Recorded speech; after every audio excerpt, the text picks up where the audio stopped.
Hero Naga Chaitanya, heroine Samantha విడిపోయి చాలా కాలం అవుతుంది. అయినా నాగ చైతన్య సమంతను ఇంకా మర్చిపోలేకపోతున్నాడా? సినీ వర్గాల్లో ఇదే చర్చ జరుగుతుంది. దీనికి కారణం లేకపోలేదు. మొదటి సినిమా తర్వాత ప్రేమలో పడిన వీరిద్దరూ కొన్నాళ్ల పాటు రహస్యంగా ప్రేమించుకున్నారు. ఆ తర్వాత పెళ్లి పీటలెక్కారు. వీరి జంట చూసి ఎన్ని జంటలు కులుకున్నాయో, ఎంతమంది ఈర్ష్యపడ్డారో తెలియదు కానీ అక్కినేని వంటి పెద్ద ఫ్యామిలీలో సమంత అడుగు పెట్టడం ఆమె అదృష్టమని అంతా మాట్లాడుకున్నారు. పెళ్లి తర్వాత కొంతకాలం పాటు సజావుగా సాగిన వీరి కాపురంలో పలు గొడవలు జరిగి చివరికి విడాకులు తీసుకునే వరకు వచ్చింది. ఇద్దరు కూడా ఇష్టంగా విడాకులు తీసుకుంటున్నట్లు తెలిపి ఎవరి పనుల్లో వారు బిజీ అయ్యారు. ఎందుకు విడాకులు తీసుకున్నారో చెప్పలేకపోయినప్పటికీ అభిమానులు మాత్రం రకరకాలుగా మాట్లాడుకున్నారు.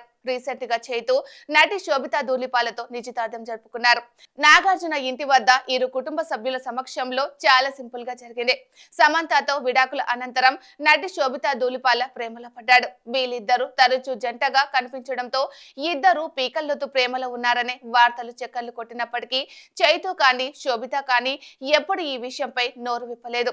తమ పర్సనల్ లైఫ్ తమకుందని, వ్యక్తిగత విషయాల్లో తమకు ప్రైవసీ కావాలంటూ జవాబు దాటవేశారు. అయితే ఎట్టకేలకు నిశ్చితార్థం చేసుకుని పెళ్లికి సిద్ధమయ్యారు. ఇప్పుడు కొత్త భార్య వస్తుంది కాబట్టి గత పెళ్లి నాటి జ్ఞాపకం ఉన్న టాటూ సంగతి ఏంటా అని మీడియా ప్రశ్నించగా చైతు అది తొలగించను అని తేల్చి చెప్పాడట. ఆ టాటూతో వచ్చిన సమస్య ఏమీ లేదు కదా, అది అలాగే ఉంటుంది అంటూ కామెంట్స్ చేసినట్లు సమాచారం. ఈ విషయం తెలిసిన నెటిజన్స్ సమంతను ఇంకా మర్చిపోలేకపోతున్నాడేమో అంటూ కామెంట్లు చేస్తున్నారు.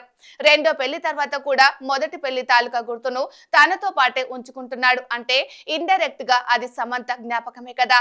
దీని వెనుక ఇంకా ఏదైనా మ్యాటర్ ఉందా అనే కోణంలో నెటిజన్లు ఆరా తీస్తున్నారు.